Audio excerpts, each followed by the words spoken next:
Assalamualaikum warahmatullahi wabarakatuh. Bertemu lagi dengan saya, Sheila Jo Desita, dalam pelajaran sejarah. Nah, dalam pertemuan kali ini kita akan berdiskusi atau kita akan menjelaskan tentang perkembangan kerajaan-kerajaan Islam di Nusantara. Jadi ini adalah video pembelajaran lanjutan dari yang sebelumnya. Jadi hari ini kita akan belajar tentang sejarah kelas 11 peminatan IPS. Nah, seperti yang sebelumnya kita sudah bahas, jadi akan Ibu ulas sedikit tentang bagaimana masuknya kebudayaan Islam di Nusantara. Itu setelah masuknya Islam ke Indonesia, kerajaan-kerajaan maritim Islam akhirnya menggantikan kerajaan-kerajaan Hindu-Buddha yang pernah jaya di Nusantara. Nah, proses masuk dan berkembangnya Islam di Nusantara berlangsung secara bertahap dalam waktu ratusan tahun dan berlangsung secara damai. Jadi beda ya dengan masuknya Hindu-Buddha ke Indonesia dan masuknya Islam ke Indonesia. Nah, kalau kemarin kita sudah bahas tentang kerajaan-kerajaan Islam di Sumatera, hari ini kita akan membahas tentang kerajaan-kerajaan Islam di Jawa. Ada yang tahu kerajaan-kerajaan Islam di Jawa itu ada apa aja? Pasti kalian semua udah pada tahu ya. Nah, jadi kerajaan-kerajaan Islam di Jawa itu ada 5 kerajaan Islam besar di Jawa. Sebenarnya mungkin ada ya kerajaan-kerajaan Islam lainnya, tapi mungkin belum pernah tercatat dalam sejarah Indonesia. Jadi ini tugas kalian nih untuk mencari sejarah negara kita. Oke, kerajaan-kerajaan Islam di Jawa itu ada 5. Yang pertama adalah Kerajaan Demak. Yang kedua adalah Kerajaan Pajang. Yang ketiga adalah Kerajaan Mataram Islam. Yang keempat adalah Kerajaan Banten, dan yang terakhir adalah Kerajaan Cirebon. Nah, tapi untuk hari ini kita hanya akan membahas 3 kerajaan besar yang saling berkaitan. Jadi maksudnya adalah kemunculan kerajaan-kerajaan ini saling berhubungan antara kerajaan yang satu dengan kerajaan yang lainnya. Kerajaan apa aja? Yaitu Kerajaan Demak, Pajang, dan Mataram Islam. Jadi untuk Kerajaan Banten dan Cirebon itu akan kita bahas di pertemuan berikutnya. Kita akan membahas kerajaan yang pertama, yaitu Kerajaan Demak. Kerajaan Demak terletak di Bintoro, dekat muara Sungai Demak, dan pusat kerajaannya di antara Pelabuhan Bergota dan Jepara, Jawa Tengah. Kalau sekarang letaknya ada di Kabupaten Demak ya. Nah, kerajaan ini didirikan oleh atas restu dari para Wali Songo. Jadi adanya peranan Wali Songo ini sangat berpengaruh terhadap munculnya kerajaan-kerajaan Islam di Jawa. Jadi diperkirakan kerajaan ini berdiri sekitar tahun 1478 Masehi. Sebelum menjadi Kerajaan Demak, awalnya kerajaan ini merupakan daerah kekuasaan Kerajaan Majapahit nih pada masa Brawijaya V. Jadi Raden Patah itu masih keturunan dari Raja Brawijaya V atau Raja Kerajaan Majapahit. Kala itu Demak itu adalah sebuah kadipaten atau sebuah daerah wilayah di bawah wilayah kekuasaan Kerajaan Majapahit yang bernama Glagahwangi yang menjadi wilayah dari Kadipaten Jepara. Nah, kemudian raja-raja di Kerajaan Demak itu ada banyak sekali, tapi kita hanya akan membahas 3 raja yang sangat berperan atau sangat berpengaruh pada masa kejayaan Kerajaan Demak. Siapa saja? Yang pertama adalah Raden Patah. Kemudian yang kedua adalah Pati Yunus. Yang ketiga adalah Sultan Trenggono. Nah, Raden Patah adalah raja pertama yang mendirikan Kerajaan Demak. Pada masa kejayaannya atau pada masa pemerintahannya, Kerajaan Demak ini mengalami perkembangan yang sangat-sangat pesat. Jadi dia mulai memperluas wilayah kekuasaannya yang tadinya cuma sebuah kabupaten kecil nih. Kemudian dia akhirnya menguasai daerah-daerah atau kota-kota kabupaten yang ada di Jawa Tengah dan sampai ke Jawa Timur juga. Nah, kemudian yang kedua adalah Pati Yunus. Pati Yunus atau biasanya dikenal dengan Pangeran Sabranglor. Nah, jadi Pati Yunus itu adalah raja kedua dari Kerajaan Demak. Pada masa kejayaannya, dia itu berhasil menguasai wilayah-wilayah yang ada di luar Provinsi Jawa Tengah. Nah, jadi dia bisa memperluas wilayah Kerajaan Demak tadi sampai keluar Jawa juga. Dan yang ketiga adalah Sultan Trenggono. Sultan Trenggono merupakan sultan atau raja yang membawa Kerajaan Demak ini mencapai masa kejayaannya. Kenapa bisa demikian? Jadi Sultan Trenggono ini mengembangkan atau memantapkan penguasaan pesisir Jawa. Jadi hampir seluruh wilayah pesisir Jawa yang pada saat itu kita ketahui sebagai daerah pelabuhan itu berhasil dikuasai oleh Demak. Nah, dan hal ini menyebabkan kerajaan Demak mencapai masa kejayaannya tentunya ya kan. Karena pada saat itu kita tahu bahwa ekonomi kerajaan-kerajaan Islam di Indonesia itu berdasar pada perdagangan. Jadi sehingga kerajaan yang punya pelabuhan dagang besar itu akan mendapatkan keuntungan yang lebih besar atau kekayaan yang lebih besar daripada kerajaan-kerajaan yang ada di pedalaman. Itu sebabnya kenapa kerajaan-kerajaan yang ada di wilayah pesisir itu bisa berkembang lebih pesat. Nah, kemudian Sultan Trenggono ini, tapi sepeninggal Sultan Trenggono, maaf ya kelibet. Jadi sepeninggal Sultan Trenggono itu terjadi perebutan kekuasaan di antara keturunannya, sehingga kerajaan Demak mengalami kehancuran. Nah, perebutan kekuasaannya seperti apa? Nanti kita bahas. Oke.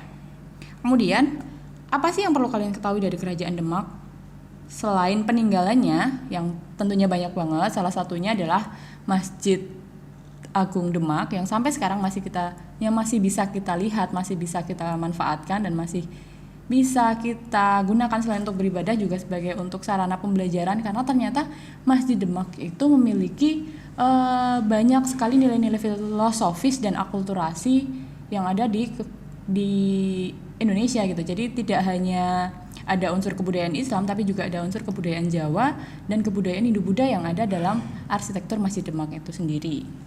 Nah, selain itu, pada masa pemerintahan Kerajaan Demak itu adalah salah satu pemerintahan yang berhasil mendirikan sebuah kota yang nantinya akan berkembang menjadi sebuah kota yang sangat besar di Indonesia. Kota apa itu?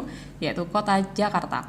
Jadi pada masa pemerintahan Patiunus tadi, Patiunus itu mengutus seorang panglimanya bernama Fathahillah tahun 1527 untuk mengusir kekuatan Portugis yang pada saat itu menduduki wilayah barat Jawa Barat atau wilayah semenanjung Sunda Kelapa gitu. Pada saat itu namanya apa ya? Belum dikasih nama.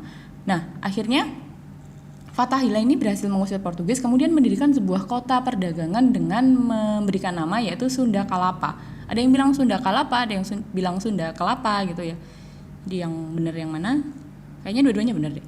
Nah, akhirnya Sunda Kalapa ini dijadikan sebuah bandar perdagangan besar oleh Fathahillah. Dan kalau kalian main ke Jakarta ini, kalian pasti akan menemui Museum Fathahillah yang letaknya ada di Kota Tua. Itu cikal bakal kenapa kok Fathahillah menjadi salah satu tokoh penting atau sosok penting dalam berdirinya sebuah kota Jakarta. Karena Sunda Kalapa ini nanti akhirnya direbut lagi oleh direbut lagi oleh Belanda dan akhirnya diganti nama menjadi Batavia. Dan nanti Batavia ini ketika Indonesia sudah merdeka diganti nama menjadi Jayakarta, kemudian akhirnya berganti nama lagi menjadi Jakarta. Tuh. Kemudian yang kedua, berakhirnya Kerajaan Demak itu tadi udah Ibu ceritain ya sedikit, karena adanya perebutan kekuasaan antara penerus tahta Kerajaan Demak yang menyebabkan perang berkepanjangan. Nah, perangnya gimana nih antara siapa dan siapa? Ada yang tahu nggak? Tiktok. Jadi, Kerajaan Demak itu berakhir ketika Sultan Trenggono meninggal. Nah, jadi sepeninggal Sultan Trenggono itu tidak ada lagi penerus tahta Kerajaan Demak. Nah, hal ini disebabkan karena terpilihnya Sultan Trenggono pun itu menjadi sebuah polemik apa ya? Jadi menjadi sebuah kegalauan gitu di Kerajaan Demak. Karena ada yang setuju, ada yang nggak setuju gitu kan. Jadi ketika Sultan Trenggono ini memimpin, ternyata ada kelompok koalisi gitu. Kelompok koalisi itu apa sih? Jadi ada kelompok yang tidak menyetujui atas terpilihnya hal itu, dan akhirnya Sultan Trenggono itu meninggal dibunuh. Jadi ada sebuah konspirasi pembunuhan Sultan Trenggono, dan yang membunuh itu adalah saudaranya. Jadi atau apa ya? Jadi dia pangeran anak yang lebih tua, tapi mungkin bukan dari satu ibu gitu, yaitu Pangeran Sedalepen. Pangeran Sedalepen. Oh ya, Sedalepen atau Sedalepen gitu. Nah, kemudian akhirnya ketika Pangeran Sedalepen ini memimpin, putra dari Pangeran Trenggono itu nggak setuju lagi atau nggak terima nih bapaknya dibunuh. Nah, akhirnya terjadi sebuah pembunuhan lagi. Jadi saling bunuh-membunuh. Dan kali ini Pangeran Sedalepen itu dibunuh oleh Arya Penangsang. Arya Penangsang itu adalah putra dari Raden Trenggono tadi. Nah, jadi sepeninggal Pati Yunus kemudian digantikan oleh Sultan Trenggono. Nah, sepeninggal Sultan Trenggono ini terjadi sebuah pergolakan gitu untuk mencari siapa pemimpin selanjutnya, karena sebenarnya ketika Sultan Trenggono pun dipilih menjadi seorang pemimpin kerajaan Demak itu terjadi ada suksesi atau ada orang-orang yang gak setuju terhadap terpilihnya Sultan Trenggono ini gitu. Siapa yang gak setuju? Yang gak setuju itu adalah Surawiyoto. Surawiyoto itu putra kedua Raden Patah, jadi kayak saudaranya Sultan Trenggono. Nah, ketidaksetujuan tadi menimbulkan sebuah konspirasi untuk membunuh Sultan Trenggono, dan yang membunuh Sultan Trenggono itu adalah Pangeran Sedalepen. Dan sebelum Pangeran Sedalepen ini menerima kekuasaan kerajaan Demak, ternyata putra dari Pangeran Trenggono tadi nggak terima lagi nih. Semoga kalian nggak bingung ya menjelaskan siapa membunuh dalam drama kerajaan Demak ini ya. Nah, jadi Pangeran Sedalepen tadi dibunuh oleh putranya Sultan Trenggono yang bernama Pangeran Mukmin atau berjuluk Sunan Prawoto. Nah, di sini terjadi pergeseran kekuasaan lagi, yang tadinya mau didudukin sama Pangeran Sedalepen akhirnya didudukin sama Pangeran Mukmin. Pangeran Mukmin ini belum jadi raja, putra dari Pangeran Sedalepen tadi membalaskan dendam dari bapaknya. Putranya bernama Arya Penangsang. Kalian udah pernah dengar nih pasti cerita tentang Arya Penangsang. Nah, karena memang drama perebutan kekuasaan ini sangat panjang, itu sampai ada beberapa TV yang membuat sebuah drama kolosal atau sinetron bertajuk Arya Penangsang dan Joko Tingkir. Siapa tuh nanti Joko Tingkir? Nanti ada namanya di sini. Nah, kemudian Arya Penangsang ini karena belajar dari sejarah sebelumnya ya, jadi dia menghabisi seluruh keluarga dari rivalnya tadi, dibunuh semuanya. Dan akhirnya dia menguasai kerajaan Demak. Tapi karena sifatnya, akhirnya beberapa kerajaan-kerajaan kecil di daerah pedalaman itu memusuhi kepemimpinan Arya Penangsang ini. Nah, akhirnya belum habis di sini ternyata. Nah, Arya Penangsang ini akhirnya diajak perang. Kok diajak perang sih? Jadi akhirnya muncul kekuatan dari keturunan siapa tadi? Keturunan Sultan Trenggono bukan ya? Jadi keturunan musuhnya tadi, keturunan Pangeran Prawoto, yaitu si Joko Tingkir, untuk menyerang atau mengambil alih kekuasaan dari Arya Penangsang. Nah, di sini Arya Penangsang akhirnya kalah dengan berbagai dramanya. Itu nanti kalian kalau mau baca di internet atau kalian lihat di YouTube, itu akan banyak sekali bagaimana drama penghabisan Arya Penangsang ini, karena Arya Penangsang ini dianggap sebagai seorang sosok atau tokoh yang punya kesaktian luar biasa gitu. Jadi harus ketika membunuh Arya Penangsang ini menggunakan alat-alat tertentu atau keris-keris tertentu gitu.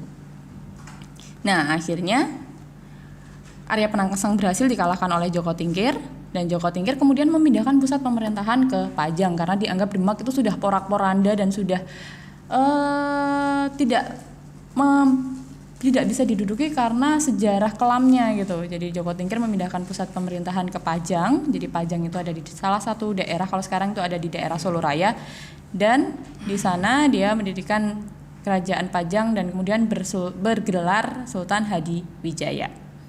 Itu kerajaan Demak. Yang kedua tadi adalah kerajaan Pajang.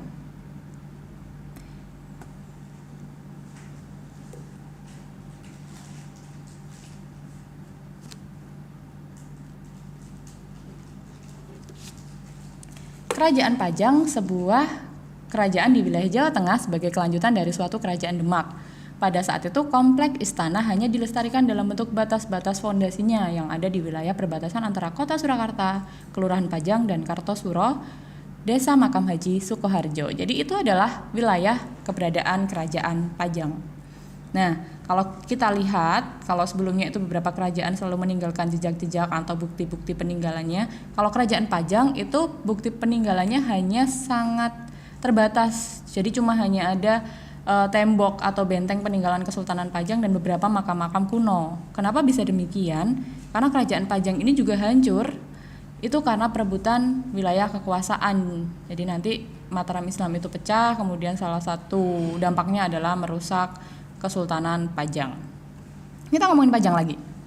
Jadi Kerajaan Pajang didirikan oleh Joko Tingkir bergelar Sultan Hadiwijaya pada tahun 1549 sampai 1587. Hadiwijaya wafat digantikan Pangeran Benowo. Kemudian pada masa pemerintahan Pangeran Benowo banyak sekali terjadi pemberontakan karena ingin menegakkan kembali Kerajaan Demak. Nah, untuk memadamkan pemberontakan tersebut, Pangeran Benowo minta tolong kepada Sutawijaya. Kemudian Sutawijaya berhasil menyelesaikan pemberontakan dan akhirnya Pangeran Benowo menyerahkan tahta kepada Sutawijaya. Nah tadi ya itu beberapa sejarah singkat tentang Pangeran Pajang. Kenapa singkat sekali? Karena memang Kesultanan Pajang ini sangat-sangat pendek umurnya. Jadi dia tuh kayak perpindahan antara Kerajaan Demak kemudian ke Kerajaan Pajang. Nah kemudian ketika sudah membuat Kerajaan Pajang, kerajaan baru, ternyata beberapa pengikutnya Arya Penangsang ini masih nggak terima, jadi masih ada banyak pemberontakan di daerah Pajang dan akhirnya dia meminta tolong pada Sutawijaya. Sutawijaya itu sepupunya untuk menghentikan pemberontakan tersebut dan hadiahnya adalah memberikan sebuah tanah gitu di wilayah hutan Tarik kalau nggak salah. Nah akhirnya Sutawijaya itu mendirikan sebuah kesultanan baru dengan nama Kesultanan Mataram dengan pusatnya yang ada di Kota Gede sekarang. Oke, berikutnya adalah Kerajaan Mataram Islam. Kenapa Mataram Islam? Karena sebelumnya sudah ada yang namanya Mataram kuno. Kita sebut Mataram kuno karena Kerajaan Mataram ini bercorak Hindu-Buddha dan sedangkan yang ini bercorak Islam. Nah, Kerajaan Mataram ini didirikan oleh Sutawijaya dengan gelar Panembahan Senopati Ing Alogo Saidin Panotogomo. Dan pusat ibu kota Mataram ada di Kota Gede, daerah istimewa Yogyakarta sekarangnya. Nah, Kerajaan Mataram ini dipimpin oleh banyak sekali raja-raja. Jadi Ibu tidak menjelaskan siapa raja-rajanya karena silsilah kerajaannya sangat panjang. Salah satu raja atau sultan yang paling berjasa atau paling berpengaruh dalam Kerajaan Mataram ini adalah Sultan Agung. Siapa itu Sultan Agung? Jadi kalau di Mataram ada Sultan Agung, nanti kalau di Banten ada Sultan Ageng Tirtayasa. Beda ya, tolong jangan disamakan karena biasanya kalian suka menyamakan sesuatu yang berbeda. Maaf Valdo. Nah, Sultan Agung ini telah memberikan banyak sekali kontribusi yang besar terhadap Kerajaan Mataram Islam. Nah, sebelumnya namanya Sultan Agung ini nama aslinya adalah Raden Mas Rangsang, tapi dikenal dengan Sultan Agung ketika beliau sudah memimpin Kerajaan Mataram. Nah, Sultan Agung ini berhasil memperluas wilayah Kerajaan Mataram sampai hampir ke seluruh wilayah Pulau Jawa. Jadi dia berhasil melakukan ekspansi dan juga menanamkan pengaruhnya gitu ke kerajaan di seluruh wilayah Jawa. Apa aja sih yang sudah dilakukan Sultan Agung? Kita lihat ya. Jadi Sultan Agung itu yang pertama dia membawa Kerajaan Mataram ke puncak kejayaan, jelas ya. Yang kedua, Sultan Agung membagi sistem pemerintahan Kerajaan Mataram menjadi 4 daerah, yaitu yang pertama Kutanegara, yang kedua Negara Agung, yang ketiga Mancanegara, dan yang keempat adalah daerah pesisir. Dan yang terakhir Sultan Agung itu 2 kali melakukan penyerangan ke Batavia. Tuh. Jadi, itu tadi beberapa hal penting yang dilakukan Sultan Agung ketika dia memimpin Kerajaan Mataram Islam. Jadi, selain dia tadi memperluas wilayah atau melakukan ekspansi ke berbagai daerah di wilayah Pulau Jawa, yang kedua dia juga membagi sistem pemerintahan di Kerajaan Mataram menjadi 4. Jadi, dia tidak menguasai seluruh kerajaan Mataram itu secara penuh. Jadi, dia membagi wilayah menjadi 4 wilayah, kemudian dia menunjuk Perdana Menteri, kayak Perdana Menteri gitu ya, nggak tahu pada saat itu namanya apa, untuk menguasai daerah-daerah di sekitar di daerah-daerah yang sudah dia tentukan tadi. Jadi di Kutanegara itu adalah wilayah di luar kabupaten atau di luar kota negara. Kemudian Negara Agung itu adalah pusat kerajaan. Kemudian Mancanegara itu adalah daerah yang ada di luarnya Kutanegara tadi. Ya, jadi ada yang pertama itu ada Negara Agung, terus Kutanegara, Terus di luarnya lagi ada mancanegara. Nah, di luar lagi ada daerah pesisir. Daerah pesisir itu otomatis daerah-daerah yang berbatasan dengan laut yang perlu penjagaan ketat karena biasanya serangan-serangan dari luar itu berasal dari laut. Iyalah, dari luar, dari laut ya. Mana sih? Dan yang ketiga, dia melakukan penyerangan terhadap Batavia. Di mana pada saat itu yang tadi Bu jelasin ya, Sunda Kelapa itu sudah direbut oleh Belanda. Pada saat itu direbut oleh VOC dan akhirnya diganti nama menjadi Batavia karena kurang British, karena kurang Western kali ya namanya ya, Sunda Kelapa gitu. Akhirnya diganti menjadi sebuah kota bernama Batavia. Sama fungsinya sebagai kota perdagangan terbesar di Jawa pada saat itu dan dipimpin oleh VOC dan pemerintahan VOC yang ada di situ. Nah, Sultan Agung tuh kenapa sih jauh-jauh dari Jogja ya nyerang Batavia, itu mbok udah anteng dedep anyep di situ ya gitu ya. Tapi enggak, jadi karena Sultan Agung itu ingin mengekspansi atau memperluas wilayah kekuasaannya dan melihat bahwa VOC itu adalah sebuah lawan atau sebuah ancaman terhadap keutuhan dan kekokohan kerajaannya. Jadi dia melakukan penyerangan terhadap VOC. Tujuannya adalah untuk yang pertama untuk mengusir tentunya dan untuk menguasai perdagangan yang ada di Batavia, dan yang kedua adalah untuk menunjukkan pada VOC bahwa kerajaan Mataram Islam itu bukan main-main gitu. Jadi bukan kayak kerajaan-kerajaan lain yang bisa diambil alih kemudian dikuasai sepenuhnya kayak gitu, enggak. Jadi Sultan Agung itu menunjukkan bahwa ini loh Mataram Islam yang memang kerajaannya besar dan dia punya beribu pasukan perang yang siap perang melawan VOC pada saat itu. Nah, tapi ternyata perlawanannya Sultan Agung itu meskipun menjadi sebuah pukulan telak terhadap VOC, itu ternyata gagal guys gitu. Jadi kenapa gagal? Karena sekali lagi ya, pada saat itu Sultan Agung hanya membawa beberapa alat-alat perang sederhana, sedangkan VOC sudah punya alat-alat perang modern. Jadi kalau kita bayangin Sultan Agung itu baru punya tombak, pedang gitu sama panah gitu, yang VOC udah pakai meriam, pistol, laras panjang, laras pendek gitu ya. Nggak tahu deh pakai apa. Tapi mereka otomatis senjatanya lebih kuat gitu loh. Jadi ya kita kalah guys, itu kalah telak. Dan akhir dari kekalahan itu sebenarnya bukan dari perang yang dilakukan Sultan Agung ternyata, tapi dari strategi yang dilakukan Belanda untuk menguasai wilayah-wilayah atau kerajaan-kerajaan yang ada di Jawa atau di Indonesia. Strateginya apa? Strateginya bernama divide et impera atau strategi pecah belah. Nah, gimana? Akhirnya ternyata sama aja ya. Meskipun sudah melakukan perlawanan yang begitu besar, tapi ketika satu negara itu tidak kompak, itu akan menjadi sebuah perpecahan atau sebuah kekalahan bagi negara itu sendiri. Ini yang terjadi di Mataram Islam.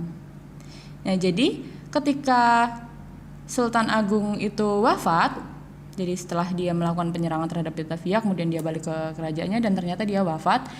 Nah, tahta kerajaan diserahkan kepada Amangkurat I. Amangkurat I itu putranya. Nah, tapi Amangkurat I ini ternyata sangat-sangat berbeda dengan Sultan Agung. Amangkurat I ini ternyata dia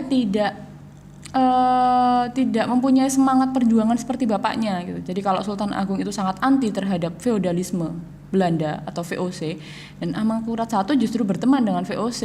Nah, hal itu karena dipikir VOC kan punya banyak duit ya, dia punya banyak kekuasaan, pelabuhannya besar, otomatis ketika berteman dengan VOC dia akan mendapat keuntungan gitu. Dia pikir seperti itu.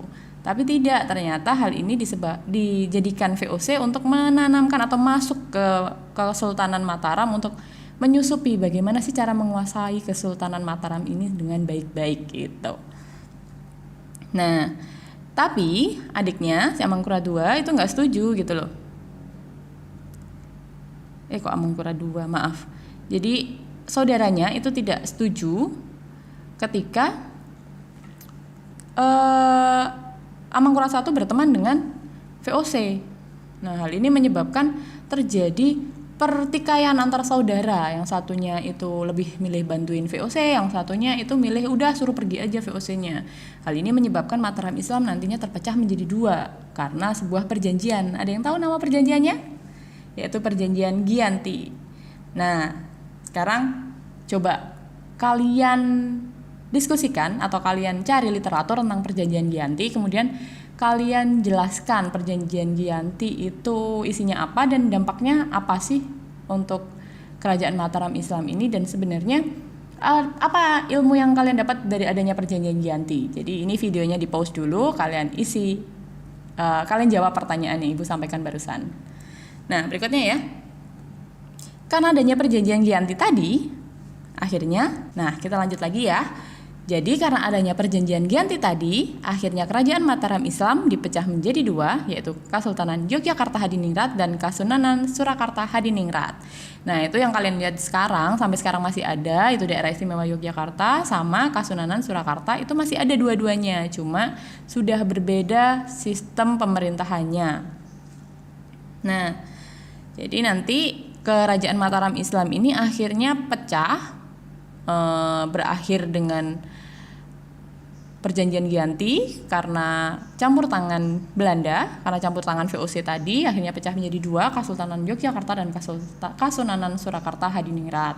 Nah, di sini nanti Kesultanan Yogyakarta itu juga pecah lagi menjadi dua, tapi masih tetap bersinergi gitu dalam menjalankan pemerintahan di Yogyakarta Hadiningrat. Tapi sedangkan Kasunanan Surakarta Hadiningrat itu nanti juga pecah lagi menjadi dua karena ada suksesi perebutan kekuasaan lagi. Dan mereka mempunyai kepemimpinan yang berbeda terhadap pecahan dari kerajaan Surakarta tadi. Oke, itu tadi yang bisa Ibu sampaikan tentang 3 kerajaan Mataram. Oke, itu tadi yang bisa Ibu sampaikan tentang 3 kerajaan besar di Jawa yang munculannya itu saling berhubungan ya. Jadi antara kerajaan Demak, kemudian kerajaan Demak hancur, ganti kerajaan Pajang dengan masih satu keturunan. Kerajaan Pajang kemudian terjadi pemberontakan, akhirnya hancur dan muncul kerajaan Mataram Islam dengan masih satu keturunan. Nah, akhirnya kerajaan Mataram Islam itu juga pecah menjadi 2 kerajaan, kerajaan Yogyakarta, Ngayogyakarta Hadiningrat dan Kasunanan Surakarta Hadiningrat. Nah, ketika kita melihat daerah istimewa Yogyakarta ini dengan kesultanan yang masih ada, dengan sistem pemerintahan yang masih sama, Kasunanan Surakarta itu hanya menjadi sebuah simbol kerajaan, tapi pemerintahannya itu mengikuti pemerintahan yang ada di Indonesia sekarang. Jadi kalau gubernurnya di Jogja itu sultan dan pergantian kekuasaannya secara turun-temurun, di Surakarta itu gubernurnya itu tidak harus dari keturunan Kasunanan Surakarta Hadiningrat dan dipilih secara demokrasi atau dengan cara pemilu gitu. Itu bedanya ya.